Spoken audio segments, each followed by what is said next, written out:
1 Corintios 4, del 14 al 21. Vamos a tratar en esta noche el tema de la ternura de un padre espiritual. La ternura de un padre espiritual. Pablo les dice, no escribo esto para avergonzarlos, sino para amonestarlos como a hijos míos amados. Porque aunque tengáis 10,000 años en Cristo, no tendréis muchos padres, pues en Cristo Jesús yo os engendré por medio del Evangelio. Por tanto os ruego que me imitéis. Por esto mismo os he enviado a Timoteo, que es mi hijo amado y fiel en el Señor, el cual os recordará mi proceder en Cristo, de la manera que enseño en todas partes y en todas las iglesias. Mas algunos están envanecidos, como si yo nunca hubiese de ir a vosotros. Pero iré pronto a vosotros, si el Señor quiere, y conoceré, no las palabras, sino el poder de los que andan envanecidos. Porque el reino de Dios no consiste en palabras, sino en poder. ¿Qué queréis? ¿Iré a vosotros con vara, o con amor y espíritu de mansedumbre? Hasta este momento ya se ha comparado en esta carta a los Corintios a la iglesia local con una familia. En 1 Corintios 3, del 1 al 4, pero ahora encontramos que en la familia necesita haber padres. Y en toda familia debe existir un padre espiritual. La Biblia ha colocado al varón, 1 Corintios 11, versículo 3, como la cabeza de la familia física y espiritual en este mundo. O sea, nosotros los varones, los hombres, somos los que debemos en nuestro hogar llevar las riendas espirituales de nuestra casa.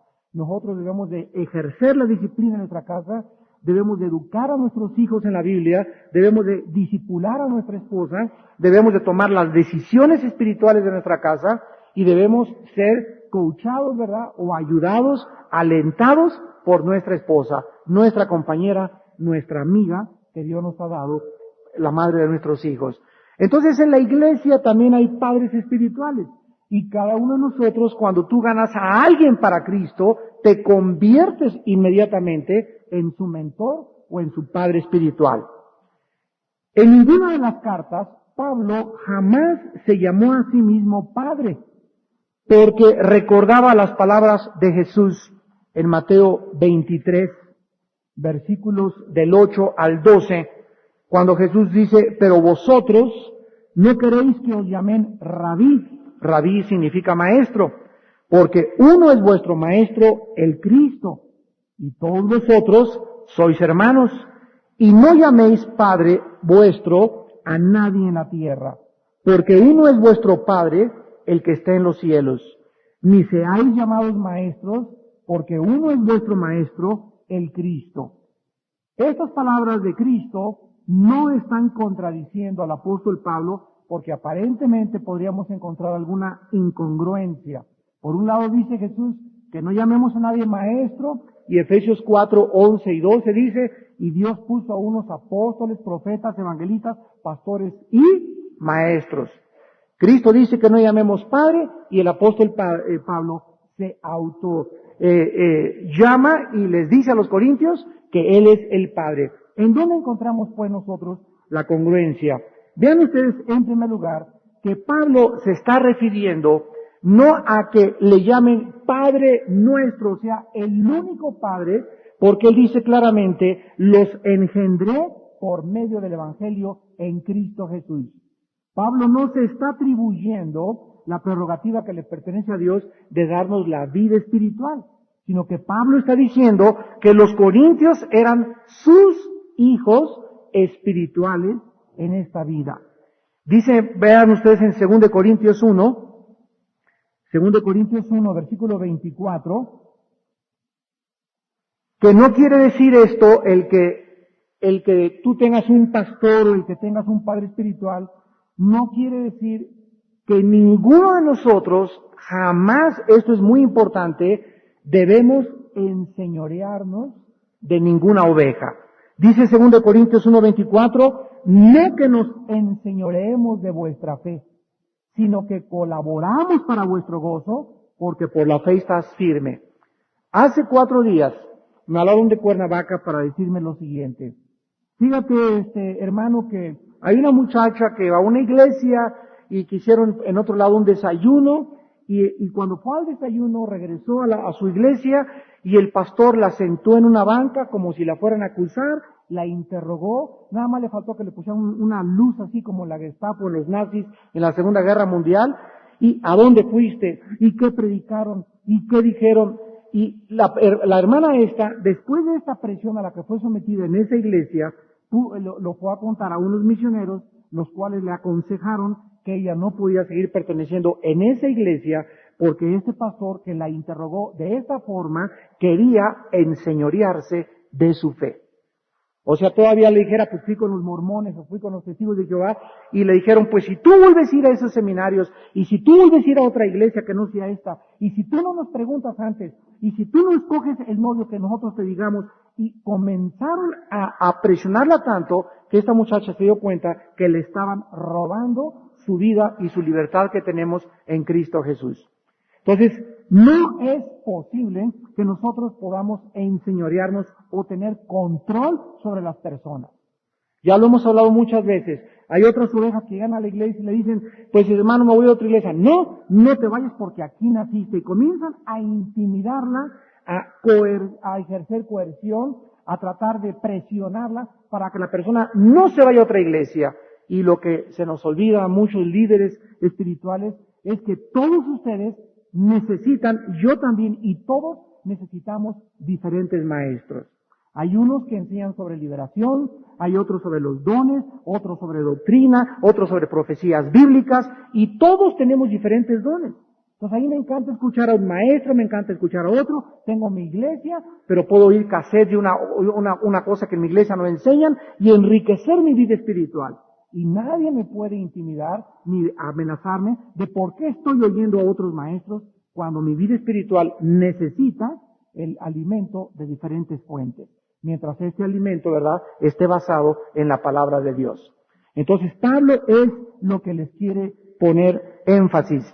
Ahora, es importante que nosotros notemos que Pablo no se está dando crédito por las conversiones de los corintios, porque sus nacimientos, dice el versículo 15, fueron ustedes engendrados en Cristo por medio del Evangelio. Todos nosotros somos nacidos de nuevo mediante 2 formas o 2 elementos. ¿Cómo pudiste tú recibir a Cristo? No hay otra manera más que de 2 formas. ¿Por qué naciste tú en esta vida? Por mi papá y por mi mamá, ¿verdad? Ninguno de ustedes ha nacido de un papá. A fuerza tuviste una mamá. Ninguno. El único que no tuvo mamá ni papá fue Adán. El único que no tuvo papá fue Cristo. Entonces, fuera de Adán y fuera de Cristo, todos nosotros nacemos de un papá y de una mamá. El esperma de mi padre fue ovulado en la matriz de mi madre y como resultado yo fui engendrado en la matriz de mi padre. Muy bien. De la misma forma, nacemos espiritualmente por 2 elementos. No puede haber uno nada más o el otro nada más. Y lo encontramos en Juan 3, del 4 al 5. En verdad les digo, dijo Jesús a Nicodemo, que si no nacéis del Espíritu y del agua, no veréis el reino de Dios. Del Espíritu y del agua. ¿Qué es el Espíritu Santo? Es la tercera persona de la Trinidad. ¿Qué es el agua? Es la palabra de Dios. Primera de Pedro 1:23. Habiendo sido renacidos por la palabra de Dios, por la simiente incorruptible. Entonces, yo tengo que oír la palabra de Dios y el Espíritu Santo tiene que estar presente para que yo pueda, dentro de mi vida, recibir la vida y Dios ovular dentro de mí y Dios dentro de mí engendrar Él la vida espiritual. Así que no hay nadie que pueda decir, bueno, ¿quién quiere recibir a Cristo si no fue predicar la palabra de Dios? Tú puedes llegar a un hospital y, doña Panchita, se está usted muriendo, ¿quiere usted recibir a Cristo? Sí, levante la mano de Panchita cuando está muriendo, y está la pobre Panchita muriendo en el hospital, pues ya recibió a Cristo y Dios la bendiga. No es cierto, no recibió a Cristo. Por eso la iglesia está llena de falsas conversiones. Ay, hermano, pues dice que la familia, fulana y tal, vino a la iglesia, al seminario, estuvieron 2 años con nosotros, ¿y qué cree? Ahorita, él es borracho, la señora quién sabe con quién se fue, los hijos perdidos todos, y esa familia estuvo en la iglesia 2 años. ¿Qué significa? ¿Perdieron la salvación? No, nunca la tuvieron. Salieron de nosotros, pero no eran de nosotros. Primera de Juan 2. Para que se manifestara que no todos los que salen de nosotros son de nosotros. Salieron para que se manifestara que no todos pertenecen a la iglesia de Cristo. Pues cuando venga Jesús, muchos le dirán, Señor, Señor, yo fui a la iglesia, mira, soy presbiteriano, Padre, yo fuera bautista, me bautizaron, hice mi primera comunión, me confirmaron, iba a los estudios bíblicos y oirán una voz que diga en el cielo, nunca te conocí. Y vas a temblar y se te va a arrugar el pellejo, como dicen en mi tierra. ¿Por qué? Porque Jesús te dirá, no importa lo que tú hayas dicho o lo que tú hayas hecho, lo importante es, y la pregunta, ¿hiciste mi voluntad? ¿Hiciste mi voluntad? Muy bien, ¿cuál es la voluntad de Dios? Número 1, 1 Tesalonicenses 4, la voluntad de Dios para nosotros es nuestra santificación. ¿Fuiste santo? ¿Qué quieres decir, Señor? ¿Te apartaste del pecado desde que recibiste a Cristo? ¿Luchaste contra el pecado? ¿Fuiste cada vez más puro, más pura? ¿Realmente creciste en la gracia? ¿Fuiste diferente a tus amigos? ¿Fuiste diferente a la familia que vive enfrente de tu casa? ¿Fuiste diferente a tus compañeros de trabajo? A ver, ¿en qué fuiste diferente o fuiste iguales a los demás? Si fuiste iguales a los demás, nunca recibiste la vida de Dios. Porque cuando recibimos al Espíritu Santo, es un Espíritu que nos guía a la verdad y a la santidad. Dice el versículo 16, Pablo, les pido que me imiten. ¿Saben ustedes que los niños siempre imitan a sus padres para bien o para mal? ¿De acuerdo? Si el papá es una persona que lo han visto borracho sus hijos 2 o 3 veces al mes, y el papá de repente le dice al hijo, lee la Biblia, o mira, hijito, Cristo vive, el niño, aunque tú no lo puedas discernir, los niños son los mejores psicólogos que existen en esta vida. Los niños disciernen el carácter del papá y la mamá. Los niños son tan psicólogos que saben perfectamente bien hasta dónde llegan con su mamá. Hasta dónde hasta dónde se le ponen al brinco. Me voy a poner un ejemplo. En mi matrimonio, mi esposa es totalmente lo opuesto a mí. Mi esposa es linda, tierna, Marta es así mi esposa, ¿verdad? Y muy compasiva, misericordiosa. Sí, para que les pegue a los niños, ¿verdad? Les cuelga. Y llega Caleb y le hace, y se le brinca y se le sube. Yo tengo que bajárselo, ¿verdad? Como un changuito de ahí arriba, porque la tiene, le digo a Marta, te tienen bien medida los niños. Ya está reaccionando ella, ¿no? Porque su carácter no. Yo soy colérico de carácter. Entonces lo llevo a la casa y miren, a sus órdenes, mi general. Se cuadra así, pero mira, hasta mi chiquita de 3 años se cuadra. Entro al cuarto, no, basta con que mi esposa diga, Armando, ven para que a sus órdenes, mi general. Saben perfectamente bien quién se los va a surtir. Los niños lo saben. Y cuando tienen mamás de que, Panchito, pórtate bien, Panchito, y le dan 5 o 6 veces, el niño se te sube a las barbas. Y se aprovecha de ti, te trapea, te escupe, te revuelca, porque ellos miden a los papás, para bien o para mal. Todos los buenos hábitos o los malos hábitos los aprendemos en la casa. Si el papá fuma, hay un 95% que el niño va a fumar. Si el papá toma, hay un 95% de probabilidades que el papá va a tomar. Si el papá ama a su esposa, si los niños menores de 8 años de edad, hasta los 8 años de edad, vieron que sus papás se amaban, se besaban, se abrazaban y casi nunca se peleaban, es casi garantizado que formarán ellos buenos matrimonios cuando se casen también. Y el niño va a amar a su esposa y la niña va a amar a su esposo porque los hábitos que aprendieron antes de los 6, 8 años de edad quedan tan marcados en la personalidad de un niño que marcan para siempre su persona y su carácter. Bueno, pues nosotros, dice el Pablo, que quiere que sus hijos le imiten, y la palabra imitar en el griego es la palabra de donde viene la palabra castellana mímica. ¿Saben ustedes quiénes son los mimos? Son aquellos que imitan algo a través de puros gestos. Y miren ustedes, por ejemplo, en Filipenses 3, versículo 17, donde Pablo repite lo mismo. Filipenses 3, 17.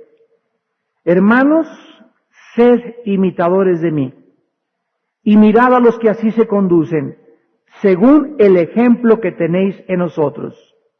Los niños en la casa tienen que aprender, a ver, abre los oídos.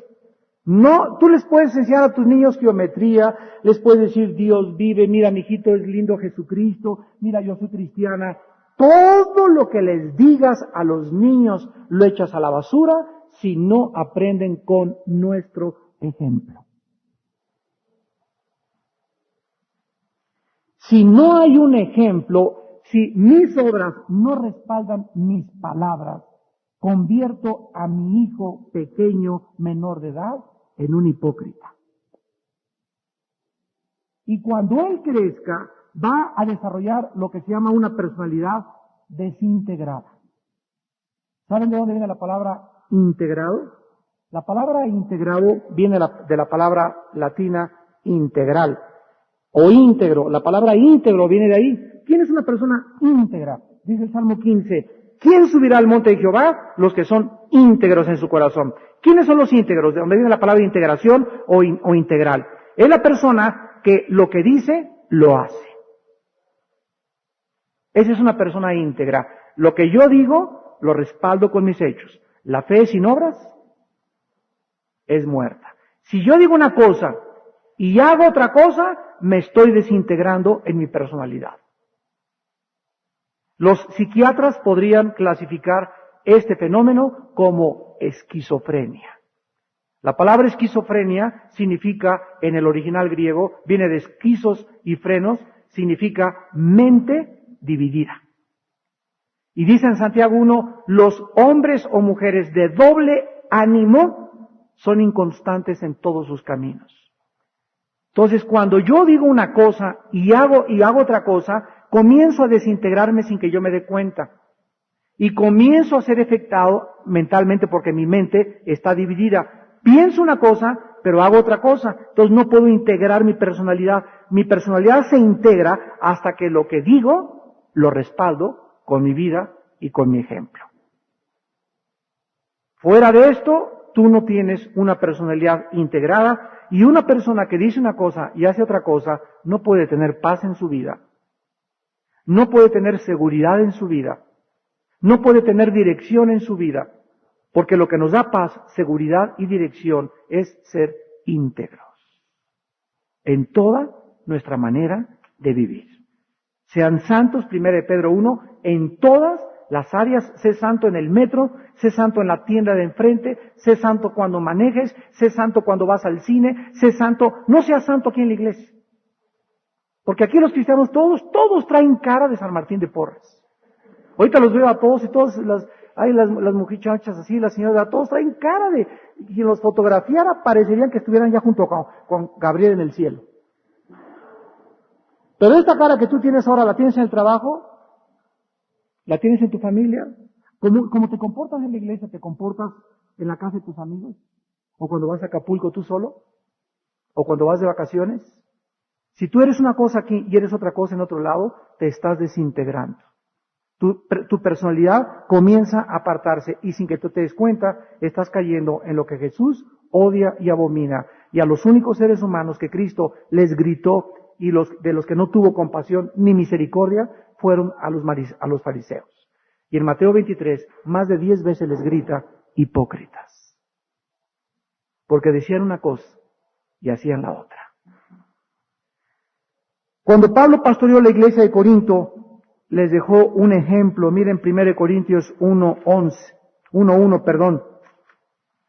1 Corintios 11:1. Cuando Pablo predicó y pastoreó esta iglesia, les dijo: sean imitadores de mí como yo de Cristo. Pablo era un buen ejemplo. ¿Por qué? Porque él seguía al que es el más grande ejemplo de todos nosotros, Jesucristo. Para que tú puedas convertirte en un ejemplo en tu casa a tus hijos, necesitas seguir a Jesucristo. Porque yo no puedo darles algo a mis hijos si yo no tengo nada. Una jarra vacía no puede llenar ningún vaso. Yo tengo que llenar primero la jarra para que la jarra pueda servir 4 o 5 vasos. Pero si tú no tienes nada en tu vida, ¿cómo puedes dar a alguien? ¿Qué vas a dar? No podemos dar lo que no tenemos. Entonces, si no tienes vida espiritual, si no tienes amor, si no tienes paz, si no tienes seguridad, si no tienes esperanza, tú no puedes compartir a nadie lo que no tienes. Tú no puedes darle a alguien de aquello de lo cual careces. Entonces tú necesitas primero seguir a Jesús, imitar a Jesús, para tú convertirte en un ejemplo de los demás. Y los que te siguen te imitan porque tú imitas a Jesús. No porque Pablo sea el ejemplo es Cristo. Pero los que siguen a Cristo imitan a los que siguen a Cristo. Para mí ha sido de mucha inspiración grandes hombres de Dios que yo he conocido ya grandes de edad y que toda su vida fueron un testimonio de integridad en mi vida. Me han impactado y he dicho, si ellos pueden, ¿por qué yo no puedo acabar igual? Y todos los hombres de Dios que he conocido de 70, 80 años de edad, íntegros con sus familias y todo, yo digo, yo quisiera llegar a esa edad y si ellos son felices, los veo seguros, los veo viejitos, jacarandozones, ¿verdad? Y amando a su esposa y pellizcándose los dos como chamaquitos y besándose ya de 70, 80 años de edad, ¿por qué nosotros no podemos llegar así? Si ellos lo lograron. Ellos son ejemplo para nosotros. Sigamos pues aquellos que imitan a Jesús. Y Pablo también era y necesitaban los corintios un gran maestro, porque se necesita el ejemplo y la instrucción, ¿verdad? Entonces no solamente podemos decirle, imítame, sino que también necesitamos enseñarles a las gentes que nos siguen. Ahora en el versículo del 18 al 21, finalmente, Pablo comienza a disciplinarlos y a enseñarles que no hay cosas diferentes en las iglesias. Bueno, dice al final del versículo 17, de la manera que enseño en todas partes y en todas las iglesias. Dios no tiene una doctrina para una iglesia, para la presbiteriana tiene una doctrina, para la bautista tiene otra doctrina y para la carismática tiene otra doctrina. Tal vez Dios trabaja de diferentes formas con presbiterianos, de otras formas con los bautistas, pero las doctrinas básicas son las mismas. Entonces tal vez los presbiterianos bautizan por aspersión y salpican, los bautistas dicen que te tienes que sumergir, los pentecostales muy extremos sientan a los hombres el domingo de un lado y a las mujeres la otra, se ponen velo en la cabeza. A los carismáticos algunos comienzan con lenguas, otros se caen al suelo, y todas las iglesias tienen diferentes manifestaciones, pero todos los que somos cristianos creemos, número uno, que la salvación es por la gracia. Presbiterianos, bautistas, carismáticos, metodistas, como tú les quieras llamar, es por la gracia, no por las obras. Número dos, tenemos que creer que la Biblia es la palabra inerrable, infalible e inequívoca de Dios. Y es nuestra única regla de fe y conducta. Número 3, tenemos que creer que Cristo resucitó a los 3 días. 4, tenemos que creer que Cristo nació, esto es indispensable, Cristo nació virginalmente.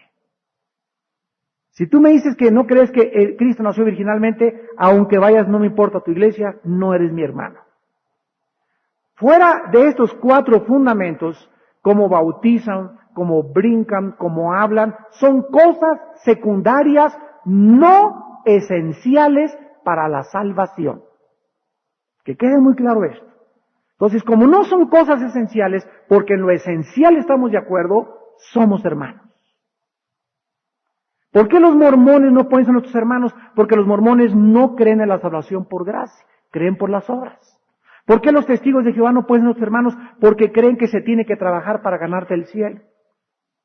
¿Por qué los unitaristas no son los hermanos? Porque creen que el infierno no existe, igual que los testigos de Jehová, y que Jesús no es Dios. ¿Por qué los católicos no son los hermanos? Porque dicen que María también salva igual que Jesucristo, es corredentora junto con Jesús. Y que el Papa es el representante de Cristo, el vicarius Dei Filii en la tierra, lo cual es una abominación a los ojos de la Biblia. ¿Se dan cuenta? Entonces tenemos que entender que las doctrinas básicas son las que forman parte de la cristiandad. Y qué bueno que somos diferentes, y que hay bautistas y que hay diferentes denominaciones, porque si no tendríamos un Papa también. Así que siempre me pregunto, oye Armando, ¿y por qué uno es una cosa y otra cosa? Mira, esto es lo más saludable que hay. 1 Corintios 2, porque uno es la oreja, otro es la nariz, otro es la mano, otro es el pie. Y todos, aunque tenemos la nariz, ¿cuál es su función? Respirar. El oído, oír. Y el oído no le puede decir a la nariz, mira, yo oigo y tú hueles.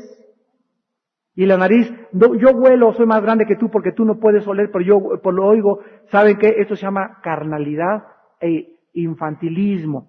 Porque los cristianos que se pelean, yo hablo en lenguas y tú no, yo echo demonios y tú no, yo creo en esas cosas y tú no, están desarticulando y mutilando el cuerpo de Cristo, porque todos somos diferentes. Gracias a Dios porque hay Pablos, porque hay Juanes, porque hay Timoteos, porque hay Pedros, ¿verdad? Y todos separados, con diferentes dones, tenemos el mismo Espíritu de Dios. Entonces, esto es lo que nos hace llegar a la madurez. En el versículo 18, Pablo los comienza ya a regañar, obsérvenlo.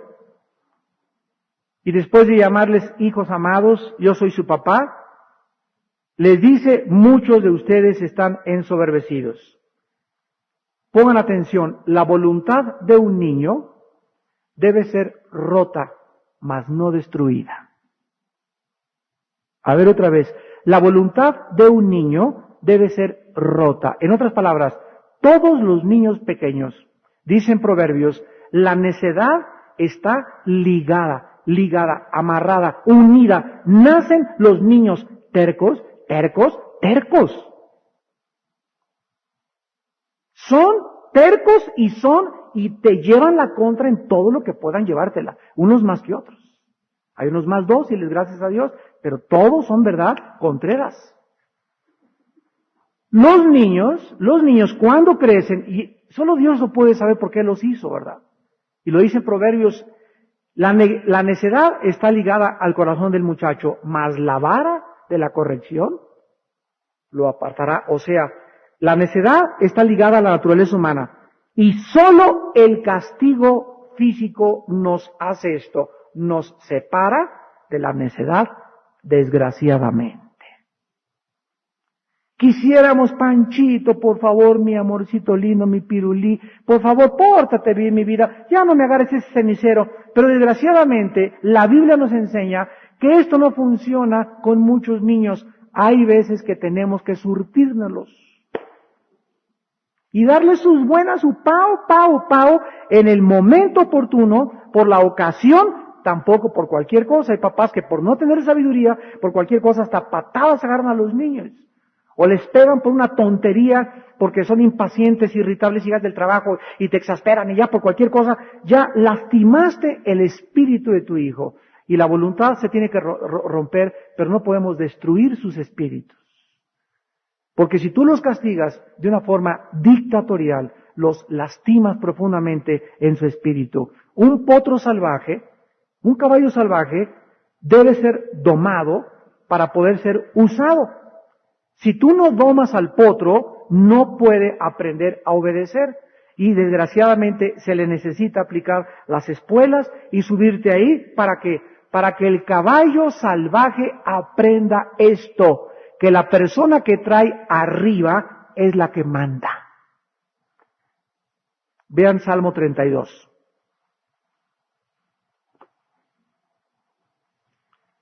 Aquí la palabra de Dios es el mejor libro que existe de psicología.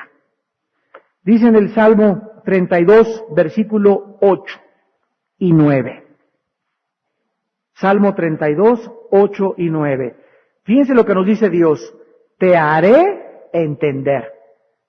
Aquí está implicando lo siguiente, que de una u otra forma, ya sea por las buenas o por las malas, Dios nos va a hacer entender. Sobre ti fijaré mis ojos. No seáis como quién, ahí está, como el caballo o como el mulo, sin entendimiento, que han de ser sujetados con cabestro y con freno, porque si no nos acercan a ti. Dios nos dice en su palabra, amados hijos de Dios. Quiero que tú entiendas, Panchito, que quiero que aprendas por las buenas. Ya eres grande, ya no eres un niño, ya eres grande. Mira, no me obligues a aplicarte castigo físico, como a los animales. Es lo que nos está diciendo el Salmo 32, 8 y 9. Los caballos, ya que los doman, y ya que reconoce que el jinete es el que manda, les meten, los que saben ustedes de caballos, el freno, es un aparato así de fierro que viene así, luego tiene un puente, así y así, es el freno. El puente se los mete en el fierro aquí en el paladar, y cuando el jinete jala las riendas, ese puentecito se les entierra en el paladar. Y cuando el caballo siente el dolor, se para. Qué triste, ¿verdad? Que no pasen un caballo, ¡oh, Pinto, párese! Pues no, ¿sabes qué? Se va a ir contra la cerca o te va a despeñar, ¿verdad? Porque no se va a parar. Le tienes que jalar la rienda. Él tiene que aplicar y relacionar el dolor con la obediencia. ¿Quieres tú, dice Dios, que te trate como ustedes tratan a los animales? ¿Quieres que te aplique dolor para que cuando tú sientas el dolor sepas que me necesitabas obedecer? ¿Quieres que haga eso? No quiero que seas como el mulo, como el caballo. Fíjense lo que dice, sin entendimiento. Tú no puedes decirle, Pinto, párate, porque no te entiende. Hagas lo que hagas, necesitas aplicarle dolor al caballo para que se pare. Ahora, ¿tienes tu entendimiento? Entonces, ¿por qué eres tan terco y tan terca de creer que te puedes salir con la tuya en esta vida sin Dios? ¿Por qué crees que puedes ser buen padre, buen hijo, buen esposo, buena madre sin tomar en cuenta a Dios? ¿Por qué crees que te vas así con la tuya haciendo tranzas en tu negocio? Te equivocas. Dios te está viendo. ¿Por qué crees que te vas a salir con la tuya fornicando con tu novia o fornicando con tu novio? ¿Quieres que te aplique dolor Dios? ¿No quieres entender que somos santos? ¿Que debemos ser santos? Y el versículo 9 dice, porque si no, no se acercan a ti. Toda la razón por la cual Dios nos disciplina es y tiene un solo propósito, vivir cerca de Él. Si me pasó un accidente, es para que me acerque a Dios. Si me quitaron mi casa, es para que me acerque a Dios. Si choqué, es para que me acerque a Dios. Si no, cayó mi trabajo, es para que me acerque a Dios. Todo el dolor a nuestro alrededor tiene un propósito para nosotros, los que ya sabemos y relacionamos el sufrimiento con un propósito detrás. No es algo accidental en la vida el sufrimiento ni el dolor. Dios está detrás de todas las circunstancias de nuestra vida con el único propósito de que estemos más cerca de Él. Y quiero acabar con dos cosas. Vayamos a Hebreos 12 y veamos la misma verdad. Hebreos 12. Tú podrás decirme en esta noche, oiga hermano, oiga pastor, ¿y por qué Dios que quiere que esté yo cerca de Él? Pues ahora sí. ¿Verdad? Y la razón es la siguiente. Dice en Hebreos 12, versículo 10, está hablando todo el contexto de la disciplina de Dios a nosotros. Hebreos 12, 10. Por otra parte, tuvimos a nuestros padres terrenales que nos disciplinaban y los venerábamos. ¿Por qué no obedeceremos mucho mejor al Padre de los Espíritus y viviremos? Versículo 9, versículo 10. Y aquellos, o sea, nuestros padres terrenales, ciertamente por pocos días nos disciplinaban como a ellos les parecía. O sea, nadie puede dudar que todos nosotros sufrimos injusticias de nuestros padres, ¿verdad? Yo me acuerdo, yo tuve un padre demasiado violento, me daba unas golpizas que no se imagina, así, era un hombre como un 85, Y con la mano cerrada así, pácatela, 2 veces me rompió la quijada y la nariz. Mi padre era un hombre muy violento. No conocíamos a Cristo en nuestra familia. Y muchas veces fue muy injusto conmigo. Y con muchos de ustedes, papás, también. Como a ellos les parecía, versículo 10, pero o sea, Dios, para lo que nos es provechoso, escuchen, para que participemos de su santidad. Todo lo que nos pasa en la vida tiene un propósito, acercarnos a Dios para ser más santos. Pregunta, ¿y por qué quiere Dios a fuerza que esté cerca de Él? Porque Dios sabe que solo cerca de Él podremos ser felices.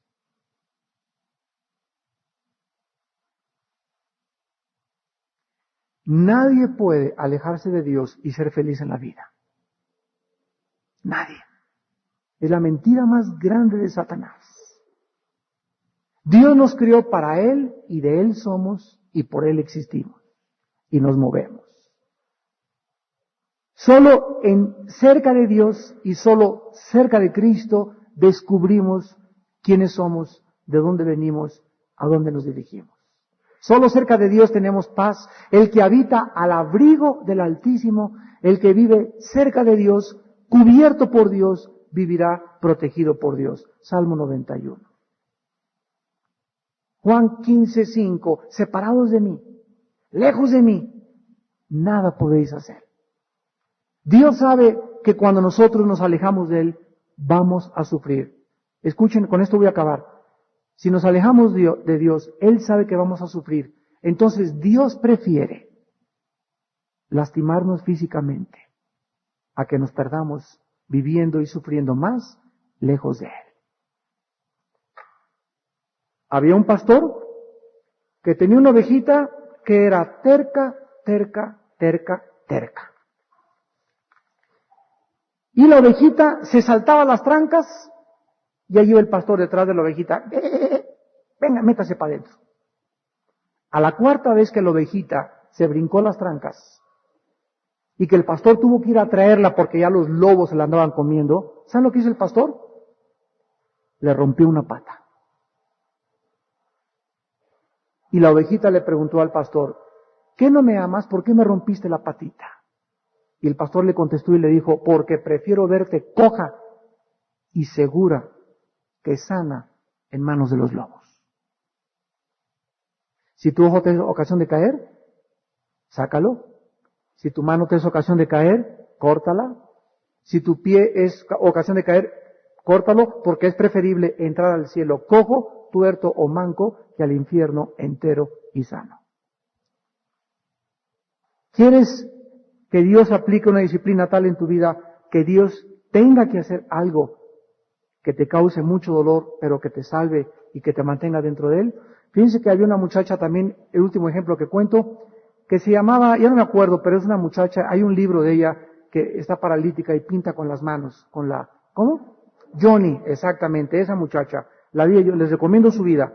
Yo la oí dar su testimonio en una cruzada de Billy Graham en Estados Unidos. Y Johnny dijo, cuando yo era 15 años, era la muchacha más bonita de toda mi ciudad. Tan bonita que fue Miss Oklahoma, o no sé, no me acuerdo de qué, pero la hicieron, casi iba para concursar a Miss Universo a los 17 años. Y me creía la salsa divina en huevo, decía Johnny. Resulta que cuando tenía 18 años de edad, ya sus papás eran cristianos, le habían dicho, Johnny, mira que la belleza no es toda la vida. Se creía, ¿verdad? Pero la reina del sábado. Y se avienta un clavado un día en un río, no había casi nada de agua, se pega en la cabeza y se queda paralítica para toda su vida. Atada a una silla de ruedas. Llega a los 21 años de edad Johnny, repelando, por Dios, porque me hiciste esto, etcétera, etcétera. Y después de todo el sufrimiento que pasó, estando paralítica 3 o 4 años después, le entrega su vida a Cristo. Y entonces escribe ella, le doy gracias a Dios, porque si yo no me hubiera quedado paralítica, nunca hubiera realmente, yo me conozco, dice, me creía tan bonita que nunca le hubiera entregado mi vida a Cristo. Me hubiera perdido y hubiera acabado hasta con 10, 15 hombres. Dios tuvo, ¿qué cosa? Que ejercer disciplina. Y ahora ella dice, ¿verdad? Ya no han llegado hermanos y te reprendo, párate en el nombre de Jesús, ¿verdad? Y no entiende, ¿verdad? Que muchas veces Dios, como a Pablo, no, les da aguijones a la gente porque es preferible el aguijón a la sanidad. Hermanos y hermanas en Jesucristo, muchos de ustedes están envanecidos, como los corintios, ojalá que no sean muchos. ¿Quieren ustedes que venga Dios a ustedes con vara o con palabras? ¿Quieren ser tratados, queremos ser tratados como hijos de Dios o como animales? Nosotros lo vamos a decidir. Oremos. Señor, te damos gracias por tu palabra en esta noche una vez más, porque tu palabra es como el martillo que rompe la piedra. Tu palabra penetra como el fuego y quema todo aquello en nuestra vida que no sirve. Gracias por tu palabra, Padre, porque tu reino no consiste en palabras nada más, sino en poder.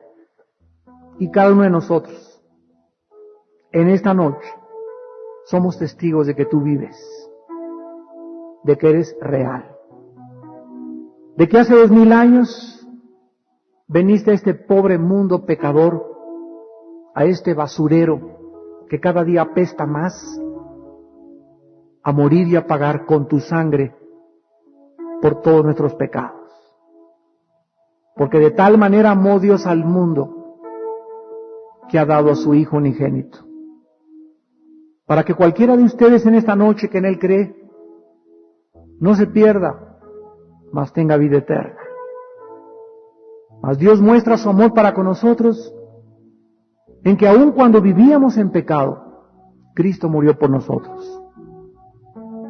El que no conoció pecado, por nosotros se hizo pecado, para que nosotros fuésemos hechos la justicia de Dios en Él.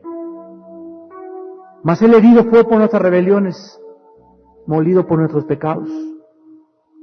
El castigo de nuestra paz fue sobre Él, y por todo lo que Jesús sufrió, por esa sangre que caía sobre su cabeza, sus espinas en la cabeza, los clavos en sus manos y en sus pies, la lanza que le atravesó el costado, todo esto lo hizo porque te ama, porque me ama,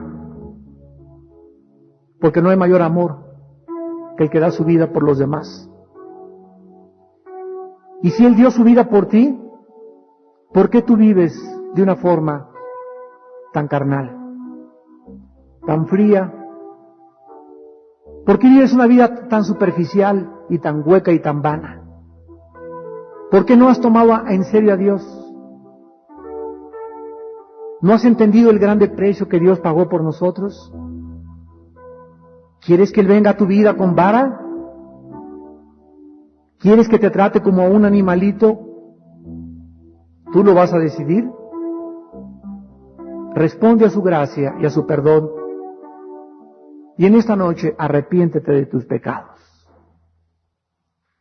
Y dile a Dios ahí en tu lugar: Señor mío y Dios mío, he vivido como un animalito desde que soy cristiano. No te he hecho caso en muchas cosas de mi vida. He pecado muchas veces sin arrepentirme. No quiero endurecer mi corazón contra ti. No quiero volverme cínico, cínica, y que tú me tengas que disciplinar por la fuerza. Porque Dios al que ama disciplina y azota al que recibe por hijo. Padre Santo, quiero aprender a través de tus palabras, no de tus castigos. Perdóname, Señor. Con tu poder quiero cambiar mi vida y entregarme más a ti. Limpiarme más y más de mis maldades. Ser más puro en mi vida y en mi corazón. Porque quiero vivir para ti, Jesús, de aquí al día de mi muerte. Para que yo sepa y tenga confianza en aquel día de que te pertenezco. En el nombre de Jesús. Amén.